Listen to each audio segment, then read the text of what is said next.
A day in my life as a high school student. Hello guys! Andito po pala ako sa school ngayon dahil magpapasok na nga po at enrollment din po namin. Sinamahan nga po ako dyan ni mama para matuto po ako mag-enroll mag-isa.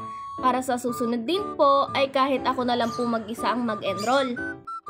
Nung nakaraan nga rin po ay sinamahan niya rin po akong kumuha ng card ko. Hinayaan niya nga rin po akong pumill up at pumirma dahil high school na nga po ako at kailangan ko na rin pong malaman ang mga dapat ko pong gawin.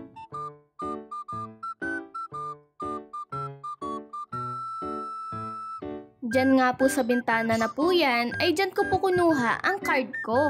Sinulat ko nga lang po dyan guys yung pangalan ko po, date, section at yung pirma ko po. At pagkatapos nga po nun guys ay nakuha ko na nga po ang card ko. Balik na nga po tayo guys sa enrollment po namin. Diyan nga po sa covered court po na yan ay diyan po mag-e-enroll yung mga grade 8. Konti pa nga lang po guys yung tao nung dumating po kami.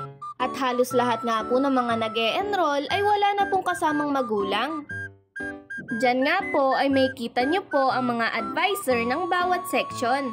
Kung alam nyo nga po ang section po ninyo ay lalapit lang po kayo sa teacher o sa section po ninyo. Iaabot nyo nga lang po yung card nyo po doon at may pipill upan lang din po kayo. Diyan nga po guys ay nakita ko na po agad ang section ko pong Acacia. Nakapaskil po kasi sa bond paper. Pagkalapit ko nga po dun guys ay binigay ko na po ang card ko tapos may pinapill upan po sa akin yung teacher po doon. Pinilapan ko nga lang po ng pangalan ko, cellphone number, address, at saka signature din po. Ang babait nga po ng mga teacher po dyan guys. I-assist po talaga kayo. Kung di nyo nga po alam ang section ninyo, ay magtanong nga lang po kayo. Pagkatapos ko nga po pumill up dyan guys, ay inabot po sa akin ng teacher yung cellphone niya po para po isali ako sa GC ng grade 8 Acacia. Nung naka-join na nga po ako sa GC po namin ay nagpasalamat na nga po ako sa teacher para po umuwi. Napagtanto ko nga po dyan guys na madali lang po pala mag-enroll. Basta dala-dala mo po ang report card nyo po at ang ballpen po.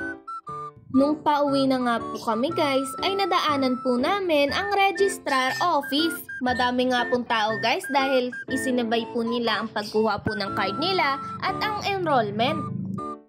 At yun lang guys, see you on my next vlog. Vlogada!